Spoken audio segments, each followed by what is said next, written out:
He is the beast from Hollywood East, Michael the Hammer Mulligan.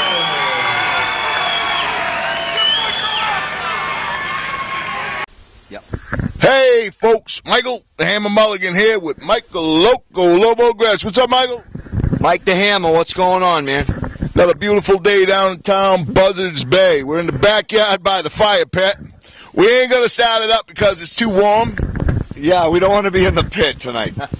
We're using the microphone because we seem to get some noise from the wind and a little bit of noise from the cars going by out there. But other than that, the only noise I got is him. Residual. Residual, yeah, that's what it is.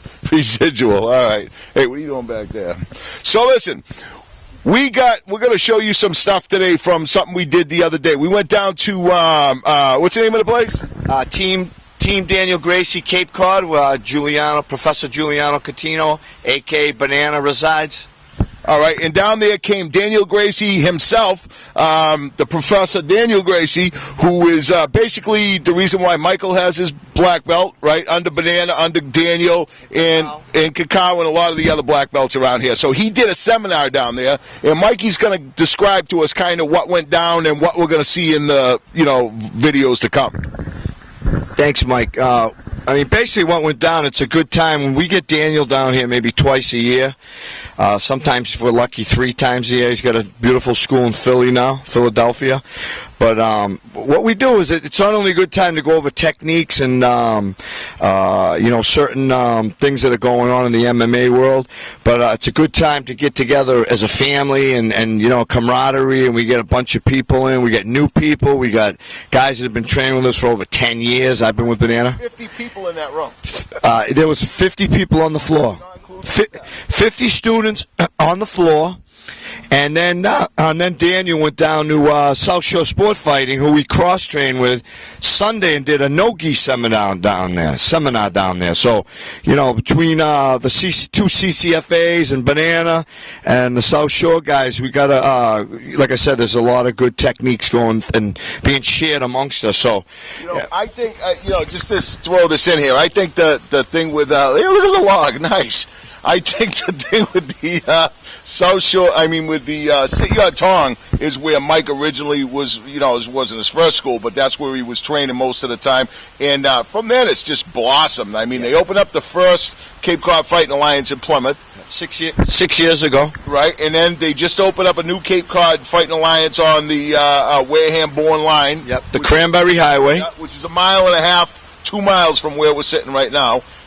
And then Banana opened up Danielgracie Studios in HYANNIS. In HYANNIS, where there's a very big Brazilian population, and Banana trains 2 times a week with us down at 3 times a week with us down at CCFA. I teach some kickboxing up there, and we also teach the jiu-jitsu up at Sit Tong. And we had many Sit Tong people down here with us too. So it was really awesome, Oh, it was great. It was a who's who of talent in that room the other day at the Danielgracie school. You seen Delagrati, you seen just Johnny Johnson, of course Daniel, and just tons and tons of other highly experienced fighters. It was a great thing. But I guess my point on that, Michael, was that you guys got so many things. It's like, a lot of people cross-train between a lot of different, like Mike said, they cross-train with South Shore sometimes, which is a great thing to get out of your zone and train with another school, But, you don't have to go anywhere anymore. You have every single influence of this sport within your sister clubs here. Yeah, it's nice to get with. I've been friends with Bill and Scott for probably 11 years, 12 years, and we still compete against them. That's the beauty. It's a fight. Oh, you got it. We compete against them. Some of the best schools around. You have to be able to compete, otherwise they won't get anything. Right. We don't look for fights for them, and they don't look for fights for us. But if we have a fight that needs to happen, we fight against them, right. And it's all good fun. Matter of fact, I cornered Greg Rebello up in Maine for the Maine light heavyweight championship against Jesse Peterson, who trains with them off and on.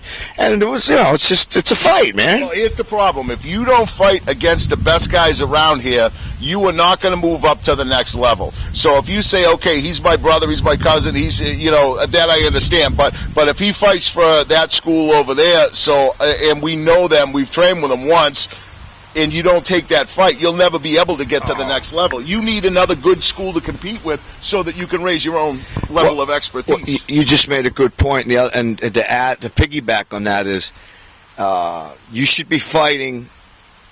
I think there's too many guys who remain nameless.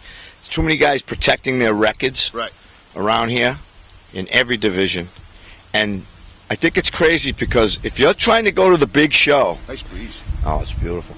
If you're trying to go to the big show and you've protected your record around here just to get to the big show, you're going to be exposed very badly at Bellator, or UFC, or a couple of the other shows. UFC being the biggest one.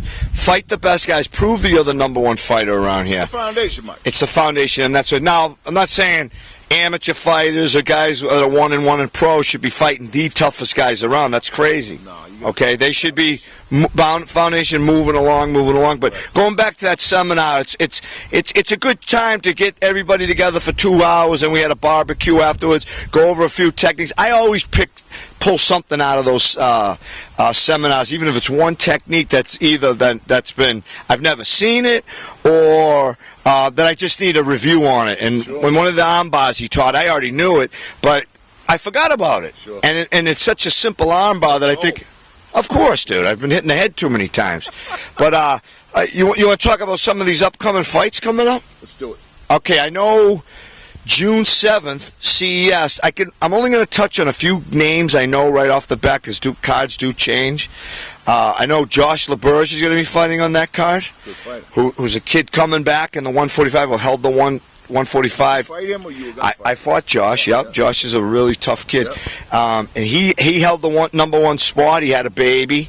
Probably jobs or whatever. Life took him away, and he's making his comeback fight. I wish him luck on that. I don't know who he's fighting yet. I know Greg Rebello's fighting on that card, CES. Cigarette smoking bum. Yep, cigarette smoking bum, Twin Rivers. And I know Joe Reverdes is going to be on that card, so I'll be cornering those two guys.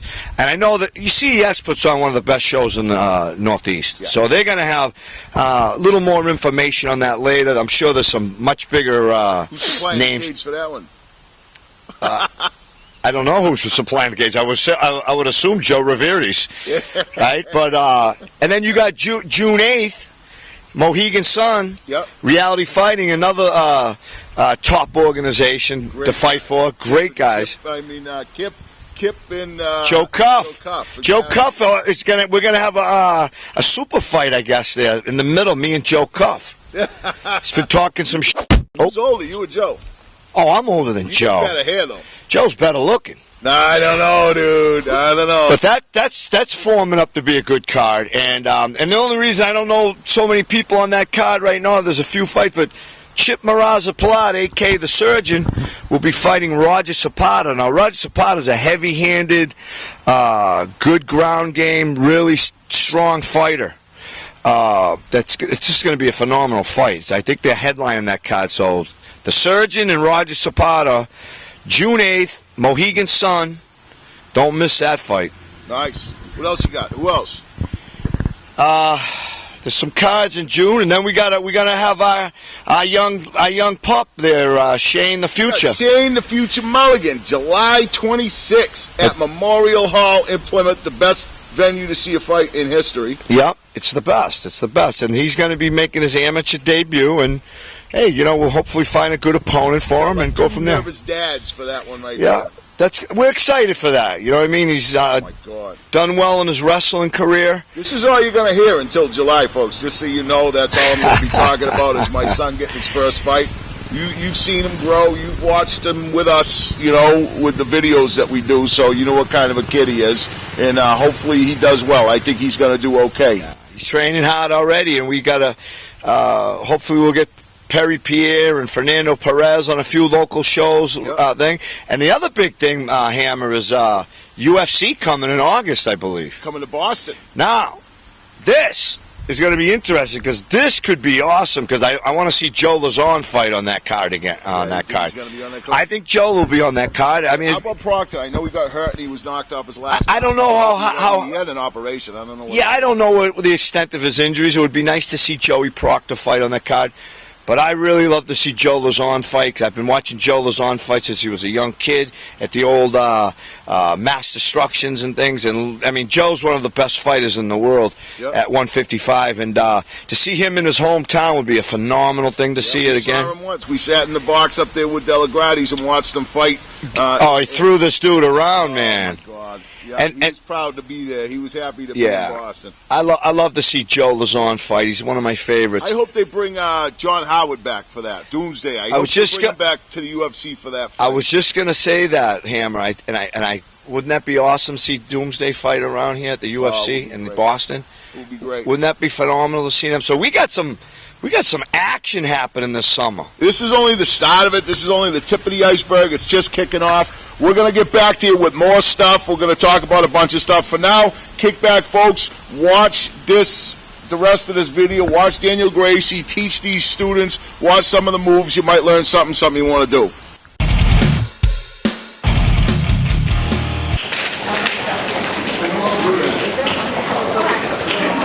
Stop it! Shuffle inside! Don't step on each other's feet. Yeah, I don't know. It's a Daniel Gracie seminar at Daniel Gracie Jiu-Jitsu, owned by Giuliano Dotino, a.k.a. Banana, in HYANNIS, Massachusetts. 455 Yarmouth Road. 1, 2, 3, touch the floor. 6.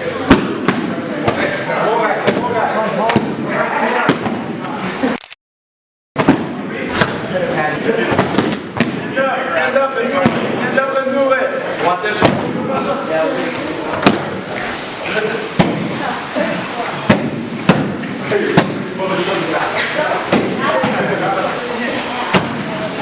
These guys are shrimping right now. This is a practice where they learn how to get out from underneath somebody. They get on their hip and shrimp out. Sit up, your hips skate one side, sit up, hip skate with the same leg, sitting up, and getting square again. Yeah, that was nice. That's a lot of people.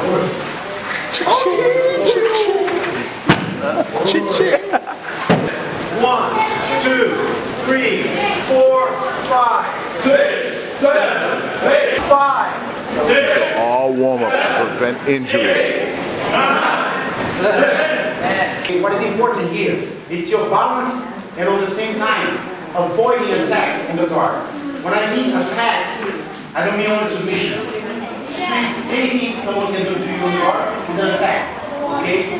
So to avoid that, you have to keep your balance and you have to keep the control so you can pass on the same time. And that's what is hard to do.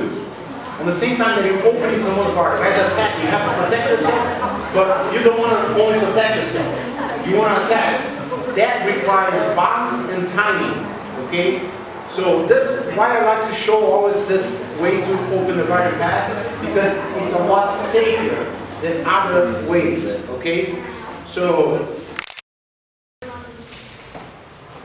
hold both collars. First thing you do, reach for the sleeve. Boom. Right here. Now I have this, okay?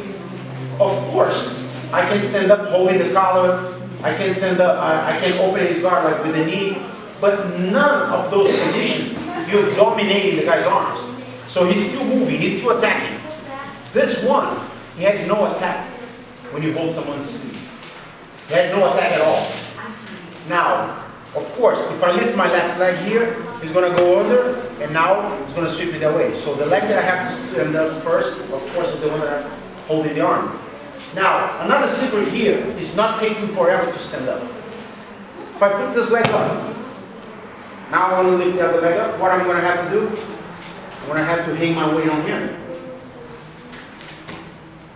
Oh, that was fast.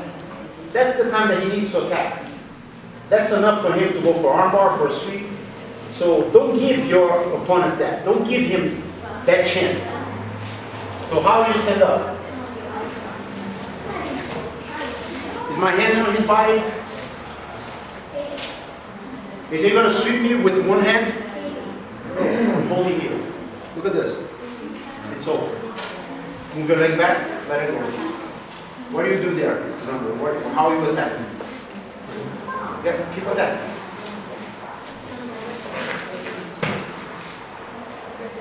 See the trouble that he has to attack me. Why is that? I'm not giving to him. I'm not hanging down to wait for him to hold my collar, hold my sleeve, and start to attack. My balance has to be on me, not on him. If I put my weight on him, now I'm depending on him doing something wrong so I can catch the timing and passing the guard. So if I stay back, he has to come and try to attack me. That's the moment that I need, because now I'm going to anticipate the pass. I'm not going to wait him to trap me in something, so I have to escape and pass, okay? So, I let it go of his sleeve, boom, I'm still here. What I was making him attack, and I was just like not moving, because I want you to prove it to you that if you keep your weight from this part down, you're fishing for him to get closer to you, okay? He's going to be exposed, not me. Hold the knee right here, okay? Hold my ankle there. Everybody, that's the first grip that they learn, that's the first grip that they know. Even if you never did jiu-jitsu before, and I stand up on your guard, you're going to hold my ankle right there. Hold it, strong. Hold it strong. What's happening?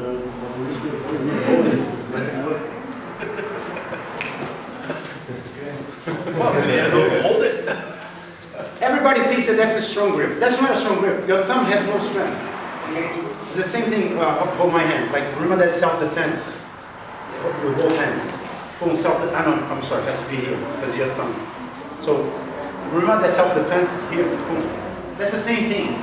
He's holding there. His thumb is not holding anything. He's just supporting my leg. So he thinks that he has a good grip. That gives me time to start the pass. So I hold his knee, okay? I'm here. He's going to try to attack to do anything. Look. That's it. Now, look how far I am. Tell me what he's going to do here. Where's the armbar? Where's the choke? Where's the sweeps? So I started here. I'm here. Don't go towards him. The only time you go towards the guy that's on the bottom is when you pass him. You can't go down before you get rid of his legs and his hips. Okay? So now I'm here. What do you do there?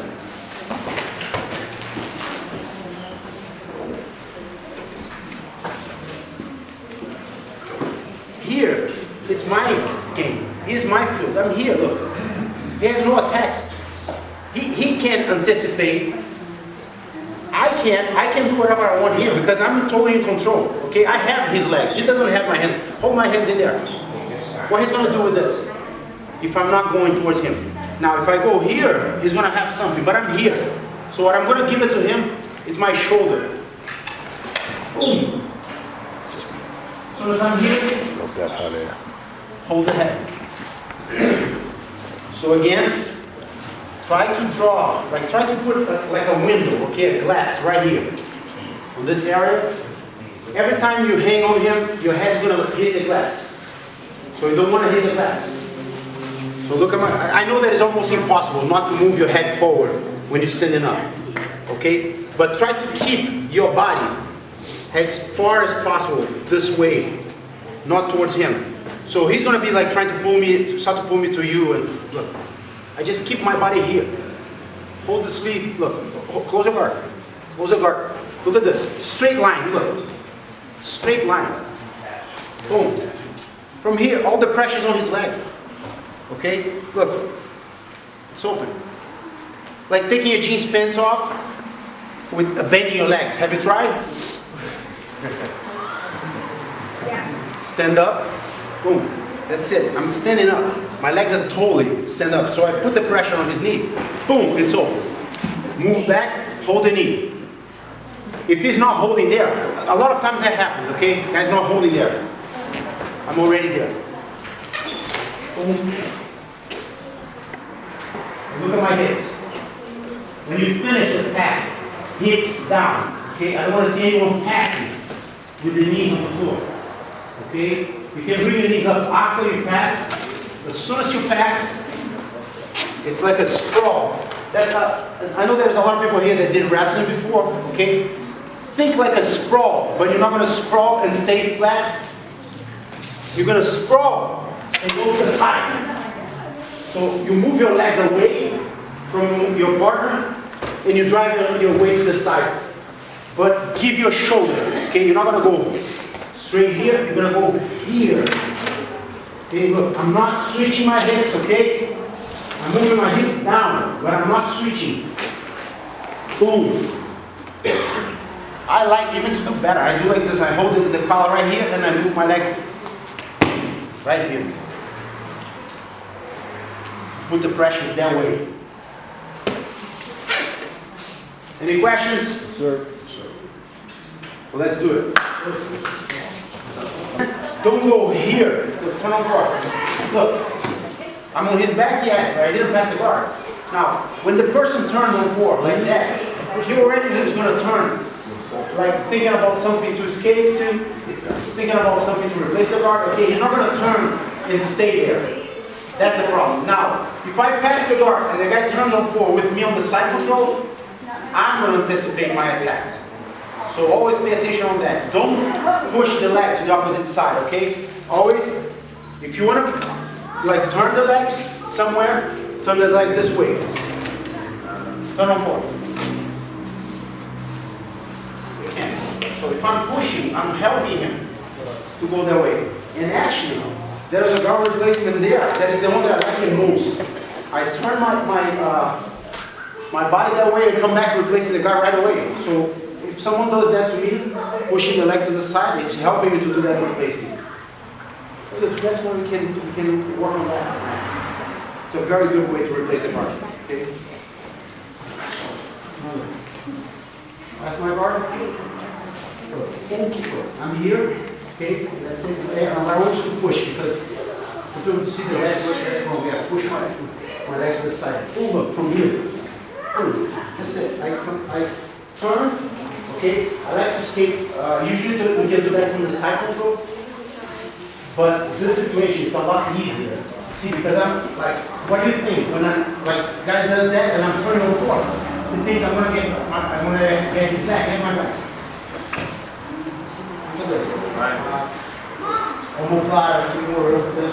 Main options in there, okay? Now let's do that from the side control because that's the most difficult thing to do is from the side control. So what you're going to do here, you're going to bump and you're going to turn your back. So that makes your partner think what? That you're giving your back to him. So you go. So again, it's a snap, okay? It's not turn and then replace. No. You're going here, boom. You see, this leg stays. You don't go here and move both legs because he's going to drive the legs to the side and stay on the side control again. He's just going to switch the sides of the side control. Okay? So again, I'm going to do slow motion. Yeah, before I teach you guys that, there's no escape from the bottom if you move slow motion. Don't try to do any magic, it doesn't work. If someone taught you that you can escape from the bottom without using strength, without using explosion, he's lying. There is no escapes that you can do slowly. If you get a white belt with 3 days training, yes, that's going to work. If you get a white belt with a month training, you're not going to escape from the bottom. Okay? Because anyone knows how to put their weight on the side control. So if you go like ninja, it's not going to work. I'm telling you, you have to be explosive. You have to bump. You have to use strength. You have to use explosion. You have to use momentum. Okay? That's the way you're gonna replace the guard. That's the way you're gonna escape from the bottom. Okay, thank you. Mount, side control, anything you're on the bottom, you need to try to. Again, there's guys that are explosive, guys that are not explosive. Use your body as fast as you can. That's it. Okay? So again, I'm here. I'm gonna bump. Okay, but besides facing him, I'm gonna face the other side. Now look that I bump, and I don't keep my arm in there. Okay? Otherwise, I'm like asking him to get the arm bar. You bump and you turn right away. Boom, sorry. Almost knocked you out. So you bump again, look. You bridge, boom. As soon as you turn, look, your leg goes far. So he's going to try to go your back, try to go to my back from here. Look, this leg stays, this leg goes around. Boom. Leg on the hip. Reach for your chin. Close it. Move the arm in. Boom. Get the triangle choke. If you don't get the triangle choke, you replace the guard. Other side, same thing. Yeah. Push, turn, look. This leg stays. Boom. Right there. This happens all the time. When you come back. When you snap your hip, boom, when you come back, triangle choke is right there. Any questions? Let's do that. Because I want to end up on top. Now, we're going to do what? We're going to counter attack because I know, again, he's trapped in there. The only option he has is the first one that he did, stepping back behind me. And a lot of people have trouble with that. Why? I don't know, because I'm going to show you what he can do. So I'm here, boom. You know that this guy's going to step over. Step over. Look faster. Boom, look. It's your body. That's the way that's where you want to go. He's going where you're going to go. Why people get trapped in here? Go now. Oh. Because they're flat. Again, do it again. I get it. Serious. How many times you see people getting here? Like next time you step, sit on my belly. No, yeah, like this. I see people in this situation all the time. Go back. Sit on my belly. Just get off the way. That's the direction that you want to sweep him. He's going on the direction that you want to sweep him. You don't even need the leg. So now that you know his reaction, you're here. Wait for him. Wait for him to do it. As soon as he does, look. Boom. And again, you don't need the leg. The leg's going to make, like, of course, going to make tighter your sweep, but you don't need it. He's going that way. Just don't stay down flat, because he's going to put his weight on you, and then it's going to be difficult for you to move. So let's do that a little bit.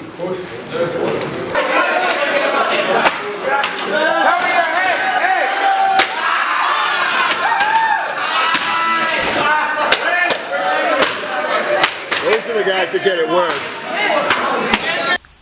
Right on, Hammer. All right, brother. Folks, thanks for coming to another Fireside Chat with Michael, the Hammer Mulligan, and Michael Loco Lobo Gresh. Yeah.